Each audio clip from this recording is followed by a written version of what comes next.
Hey guys, I'm Patrick. And I'm Jenna. And this is our 1994 Toyota Hiace turbo diesel van. Now we had this van imported from Japan. We put an engine in it. We took it on a road trip to Southern California to King of the Hammers. We've had a blast building it. We have a blast camping in it. But today we're going to show you around everything that we've done and explain why we are actually selling this van.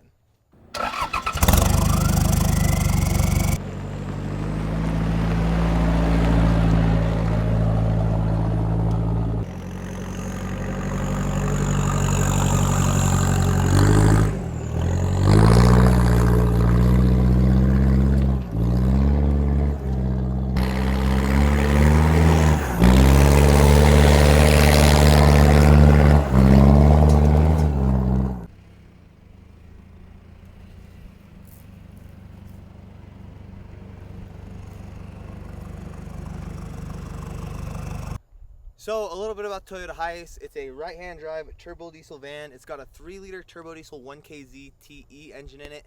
It's basically an all-mechanical 4-cylinder turbo diesel. Super reliable, not the fastest thing in the world, but far from the slowest thing. It's made to do an automatic transmission with a full-time all-wheel drive transfer case. So it's not true 4-wheel drive, but it goes basically anywhere a true 4-wheel drive does.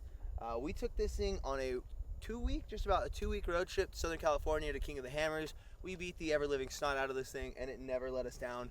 We punctured a sidewall in one of our tires. We plugged it with 3 plugs, and then we drove it all the way back here. This has been a very reliable vehicle, but all that being said, there are a bunch of reasons that this vehicle wasn't right for us. But before we get into those, let's go ahead and check out what we did to this thing to make it ready to live in for a couple weeks. Alright, when we first got the van, there was 2 rows of seats, and to get to the second back of seats, you had to pull this, and it would let you move it forward, and we thought that was cool.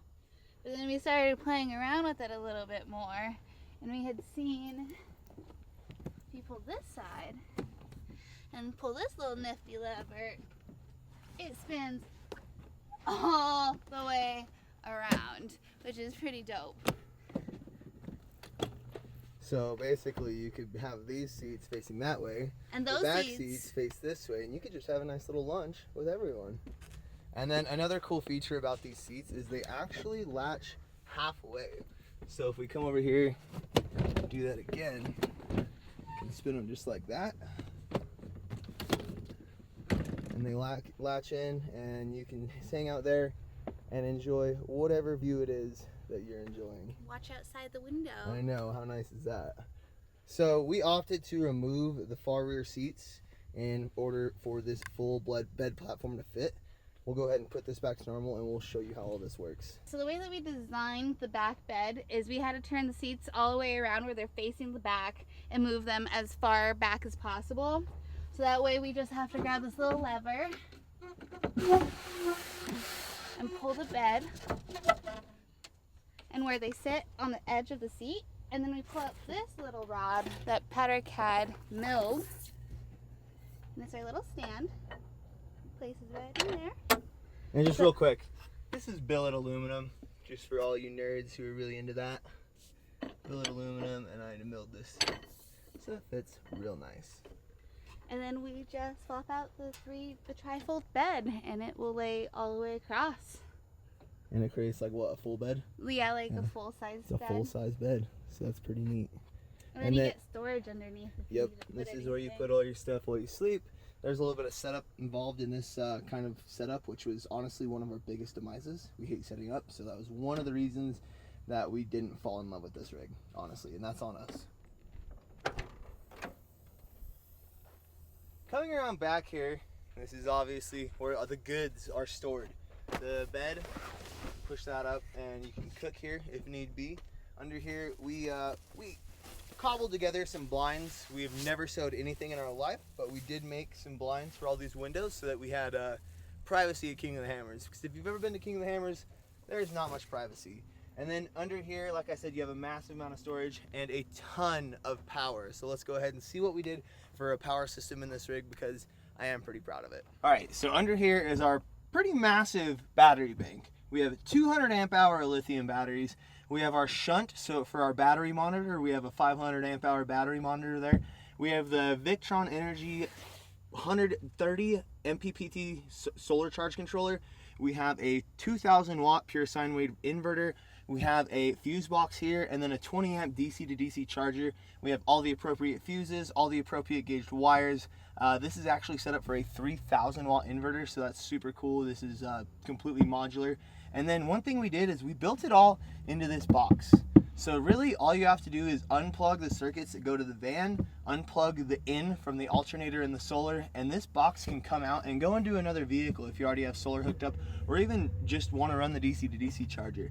So this was a super cool thing that we did here. The platform is built all out of 3/4 inch birch plywood and then some 1x4 pine. It was a really light build, and it lasted really well. We beat the crap out of this van. It was probably airborne more than it should have been, and it did really good. So I'm very happy with the power system and the whole build out back here. Here on the side of the rig, you can see our 8-foot awning. That is a Maxi Trax awning from Napa. We bought these super cheap. We bought 3 for like $250 way back in the day. This is the last one we have, so it's unfortunate. We have party lights here and here. These are switched off of a power button right here, so you can get your camp setup lights. Boom. We have a cheap light here so that you can see what you're doing back here as well. Around this side, nothing special. You can see the roof rack and the 300 watt solar panels. So we have 300 watts of solar. We have 29 inch. These are 215, 75, 15 general grabber ATs. This is the cockpit. I know this is what everyone is interested in, right-hand drive. There's actually been so many miles put on this old girl. There is an indentation for your elbow there. That's right, your elbow just fits in there perfectly. It's pretty weird actually. It's a full LED display. We have the center console there. The engine is actually under this. So you pull up the driver or the passenger seat, boop, you can see the entire engine. Automatic transmission, so just 2 pedals.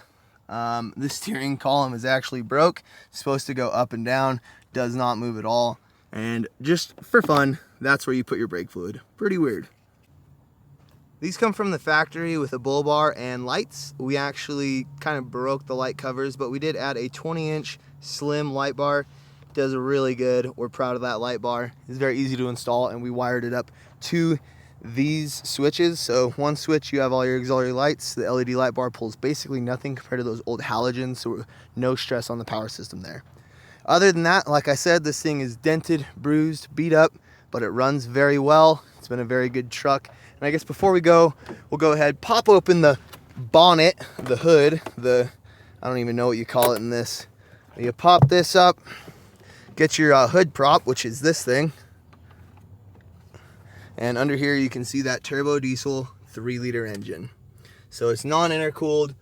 Boom, straight from the turbo back into the intake. That's the biggest downfall of these things. But other than that, it was a fairly clean engine. We put a JDM engine with low miles in, put a new timing belt on it, and it has been a pretty solid trooper. We're very happy with this van, but let's go into the reasons that we are getting rid of the van.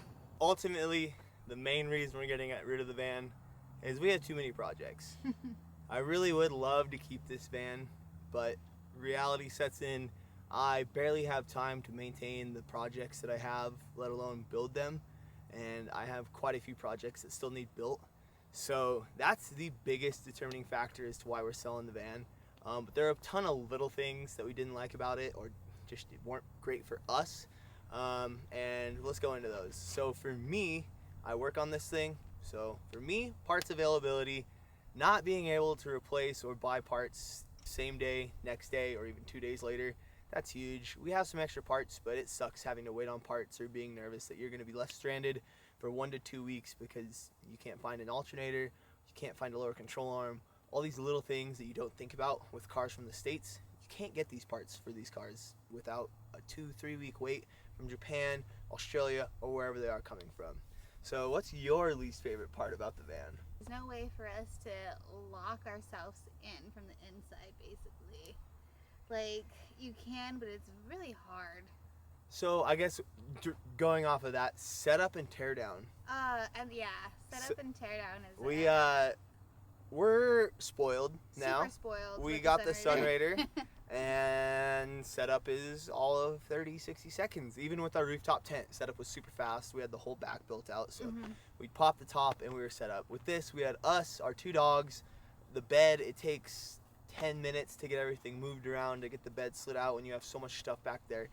We didn't travel light on this trip. We definitely could have cut a lot of stuff out. Oh yeah. And having this built out properly would have been a game changer with drawers and everything, and it being actually organized. We weren't organized, and we realized a kitchen in it. we realized how much we hate setup. So that was a Yeah. big thing. And setting up and tearing down, it was 20-30 minutes of our day, set up and tear down. And we move a lot. So to have that much set up and tear down, it's really, really hard on us just in our enjoyment of the day.